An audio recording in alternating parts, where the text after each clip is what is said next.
come a finire? Impariamo a risare solo quattro trattorie di chi dall'antica che fanno mangiare palermitano di chi dora bella. Tutte la voce, chi de carisce che fanno cucina palermitana e siciliana 900%, fanno tutta la voce. Permettetemi di aprire una polemica, ma oggi impariamo è più facile trovare un sushi con un piatto di spaghetti che la grassa. E attenzione, a me un sushi mi piace, e sono uno di chi che pensa che a campo impariamo, vi stiamo a avere tutte le cucine del suo mondo, ma manca a ammazzare chi danno a che è bella vero e che ne conta pure tante storie. L'altra volta era in centro e passavo su una insegna bella con scritto cucina palermitana 100% e fu curioso e ci tagliavo un menù.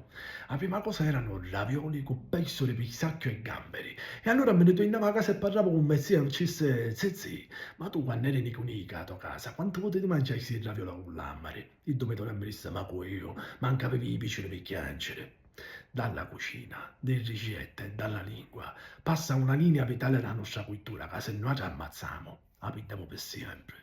Ma come farei io?